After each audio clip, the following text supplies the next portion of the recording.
शेती माझी प्रयोगशाळा या यूट्यूब चॅनलमध्ये मी आपलं स्वागत करतो. या चॅनलवर आपण नवीन असाल तर या चॅनलला सबस्क्राईब करा. या चॅनलचे नवनवीन व्हिडिओ पाहण्यासाठी बेल आयकॉन नक्की दाबा.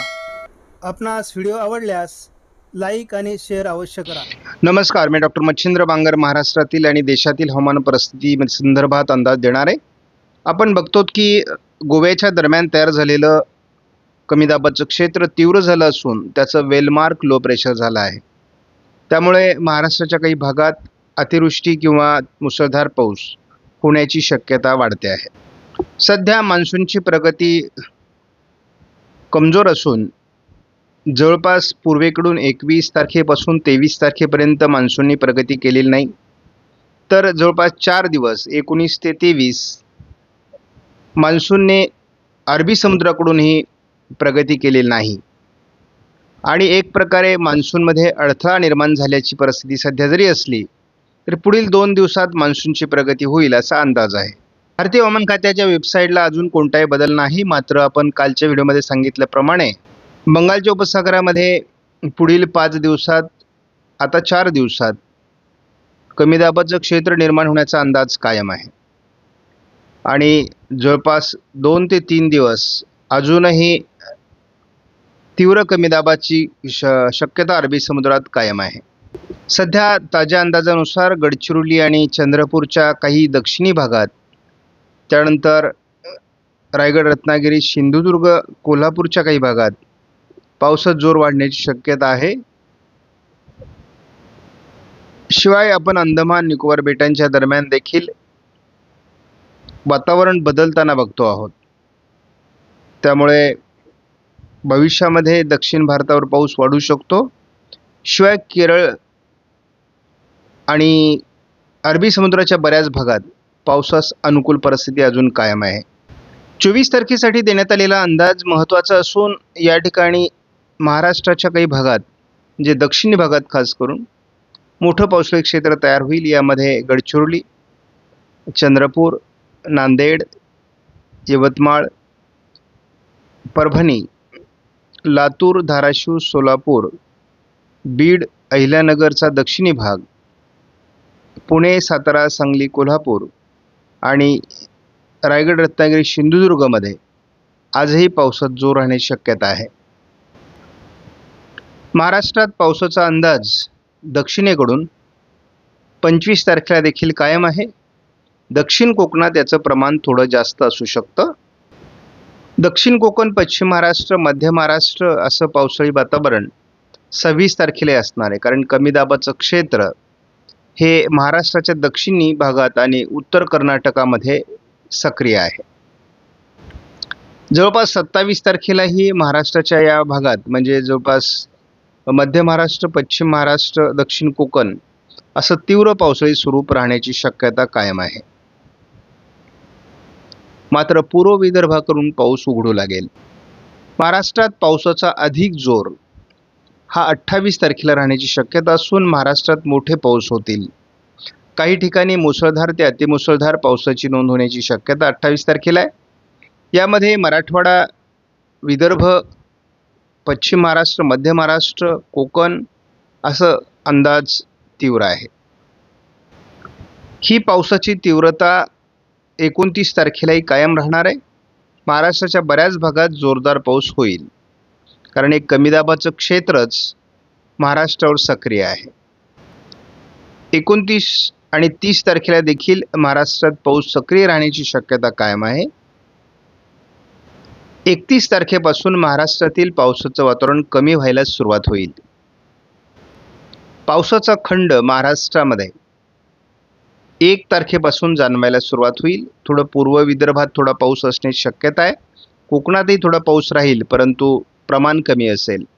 कडकडीत खंड हा आपल्याला महाराष्ट्रामध्ये 2 तारखेला जाणवतोय.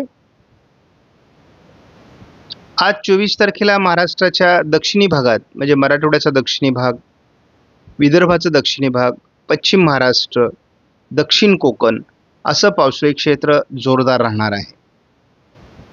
25 तारखेला या क्षेत्रामध्ये वाढ होण्याची शक्यता असून अंदमान निकोबार बेटांच्या दरम्यान देखील नवीन सिस्टम विकसित होण्याची शक्यता आहे. या दरम्यान 25 तारखेला केरळात मान्सून दाखल होणं अपेक्षित आहे.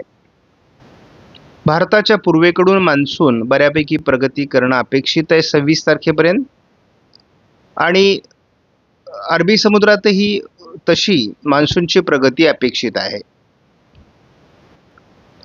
आपण बघतो की जवळपास गोव्यापासून तर मुंबईपर्यंत जोरदार पावसाळी परिस्थिती, दक्षिण कोकण, पश्चिम महाराष्ट्र, मध्य महाराष्ट्र, मराठवाड्याचा दक्षिणी भाग, विदर्भाचा बऱ्याच भागात हा पाऊस राहणार आहे. पावसाचं मोठं प्रमाण महाराष्ट्रामध्ये 27 तारखेला याही मॉडेलने दाखवलं आहे. हे ECMWF मॉडेल आहे. म्हणजे आपण असं बघतो की JFS मॉडेल आणि ECMWF मॉडेल दोन्ही मॉडेलने महाराष्ट्रात 27 तारखेपर्यंत खूप पाऊस दाखवला आहे. 28 तारखेला देखील मोठं प्रमाण महाराष्ट्रामध्ये पावसाचं असणार आहे. 29 तारखेला देखील महाराष्ट्रात जोरदार पाऊस राहील. 30 तारखेपासून महाराष्ट्रातील पावसाचं प्रमाण कमी व्हायला सुरुवात होईल. 1 तारखेला महाराष्ट्रातील पाऊस उघडणार आहे. 2 तारखेला महाराष्ट्रात विशेष पाऊस असणार नाही. 3 तारखेला विशेष पाऊस महाराष्ट्रात आणि भारतात असणार नाही. 4 तारखेला विशेष पाऊस महाराष्ट्रात असणार नाही, परंतु कोकणात पावसाळी प्रमाण वाढू शकतं.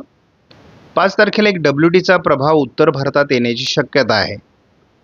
मात्र महाराष्ट्रातील आणि दक्षिण भारतातील पाऊस कमी असेल.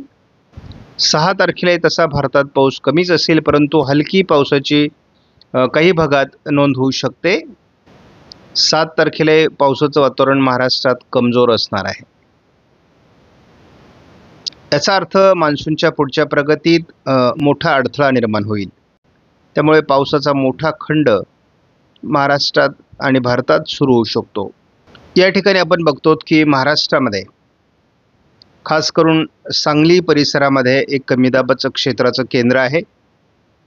आपण या ठिकाणी बघतो आहोत आणि याचा मोठा परिणाम महाराष्ट्राच्या हवामानावर झालेला आहे. त्यामुळे जवळपास या सर्व भागामध्ये खूप मोठं पावसाळी क्षेत्र आपल्याला कायम असल्याचं दिसतंय, आणि त्यामुळे जवळपास अजून 8 दिवस 30 तारखेपर्यंत हे तीव्र पावसाळी स्वरूप राहणार आहे. त्यामुळे बऱ्याच भागात पूर परिस्थिती किंवा अतिपावसाची नोंद होईल. अतिमुसळधार पाऊस काही विभागात होणार आहे. त्यामुळे मे महिना तसा आपल्याला जरी जास्त पावसाचा असला तरी त्याचा विपरीत परिणाम हा आपल्याला जूनमध्ये भोगावा लागणार आहे. हे पावसाळी वातावरण आपल्याला साधारण 1 तारखेनंतर तसं 30 तारखेपासूनच कमजोर होताना दिसणार आहे, आणि हे केवळ महाराष्ट्रातच नाही तर संपूर्ण भारतात याचा परिणाम होणार आहे. त्यामुळे मान्सूनच्या पुढील प्रगतीत 1 तारखेनंतर मोठी अडचण निर्माण होणार आहे. खास करून गोवा, रत्नागिरी, सिंधुदुर्ग, रायगड, सांगली, सातारा आणि पुणे, सोलापूरच्या काही भागात काळजी घेण्याची गरज आहे. या विभागात पावसाचं प्रमाण अजून अधिक राहणार आहे, कारण या ठिकाणी डिप्रेशनचा प्रभाव आहे. तीव्र कमी दाबाच्याही पुढची स्थिती सध्या या ठिकाणी तयार होते. महाराष्ट्रावर फिरून फिरून हे वादळी परिस्थिती निर्माण होत असल्यामुळे तीव्र ते अतितीव्र पावसाचं क्षेत्र काही विभागात तयार होण्याची शक्यता आहे. त्यामुळे या विभागातील शेतकऱ्यांनी सावध असणं आवश्यक आहे. काही विभागात अतितीव्र पावसाची नोंद होईल. वादळी स्वरूपातला हा पाऊस असणार आहे. याचा फटका सातारा, सांगली, रत्नागिरी, सिंधुदुर्ग या जिल्ह्यांना अधिक बसण्याची शक्यता आहे. रायगड आणि पुण्याचाही यामध्ये समावेश आहे. 25, 26, 27 असं हे वातावरण अतितीव्र पुण्यालाही फटका देणार आहे. अहिल्यानगर, सोलापूर, मुंबई, रायगड असा याचा मोठा फटका बसणार आहे. त्यामुळे थोडं आपण असं जर बघितलं तर 27 तारखेला उत्तर महाराष्ट्रातही त्याचा परिणाम होण्याची शक्यता आहे. नाशिक, धुळे, नंदुरबार, जळगावचा दक्षिणी भाग, छत्रपती संभाजीनगर, जालना, अकोला, बुलढाणा, वाशिम, हिंगोली, नांदेड, बीड, परभणी, लातूर, धाराशिव या जिल्ह्यातही त्याचा परिणाम होण्याची शक्यता आहे. त्यामुळे महाराष्ट्रात एक तीव्र पावसाचं क्षेत्र आपल्याला 27 तारखेलाही बघायला मिळणार आहे. अजून काळजी घेण्यासारखी परिस्थिती आहे. पावसाचा खंड जरी निर्माण होत असला तरी त्या अगोदर अतितीव्र पावसाची नोंद महाराष्ट्रामध्ये होणार आहे. त्यामुळे आपण बघतो विदर्भापर्यंत हे पावसाळी क्षेत्र म्हणजेच जळगाव, अकोला, अमरावती, चंद्रपूर, यवतमाळ, वर्धा याही भागात परिणाम करणार आहे. त्यामुळे जवळपास अजून मोठं पावसाळी क्षेत्र महाराष्ट्रात कायम आहे. पावसाच्या प्रमाणात थोडी घट 29 तारखेपासून सुरू होईल, कारण याचा तीव्रता कमी व्हायला सुरुवात होणार आहे. तरी दक्षिण पश्चिम महाराष्ट्रामध्ये याचा परिणाम राहणार आहे. साधारण 29 तारखेपासून पावसाचं प्रमाण कमी व्हायला सुरुवात होईल आणि नंतर 30 तारखेपासून हे प्रमाण अधिक कमी झाल्याचा अनुभव महाराष्ट्रातल्या शेतकऱ्यांना येईल. परंतु एका मोठ्या पावसातून सावरल्याचा सुटकेचा निश्वास देखील महाराष्ट्रातील शेतकरी टाकणार आहेत. त्यामुळे जो काही मान्सून प्रगती करणार आहे तो 29 तारखेपर्यंत करेल. त्यानंतर मान्सूनच्या प्रगतीत मोठे अडथळे निर्माण होण्याची शक्यता आहे आणि हे एक दृष्टीने अशुभ संकेत आहेत.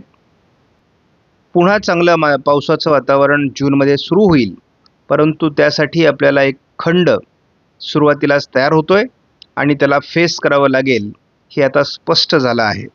याचे संकेत माझ्या अंदाजातून मी वेळोवेळी यापूर्वी दिले होते आणि आपण बघतो की मेमध्ये जेव्हा लवकर मान्सून दाखल होतो तेव्हा ही परिस्थिती निर्माण होते. साधारण 7 तारखेनंतर पुन्हा आपल्याला महाराष्ट्रात हळूहळू पावसाची नोंद होताना दिसणार आहे. त्यामुळे एक आठवडाभराचा पावसाळी खंड आपल्याला सहन करावा लागेल. आपणास व्हिडिओमधील माहिती महत्त्वपूर्ण वाटल्यास लाईक करा, शेअर करा, चॅनलला सबस्क्राईब करा. धन्यवाद. जय हिंद, जय महाराष्ट्र, जय बळीराजा.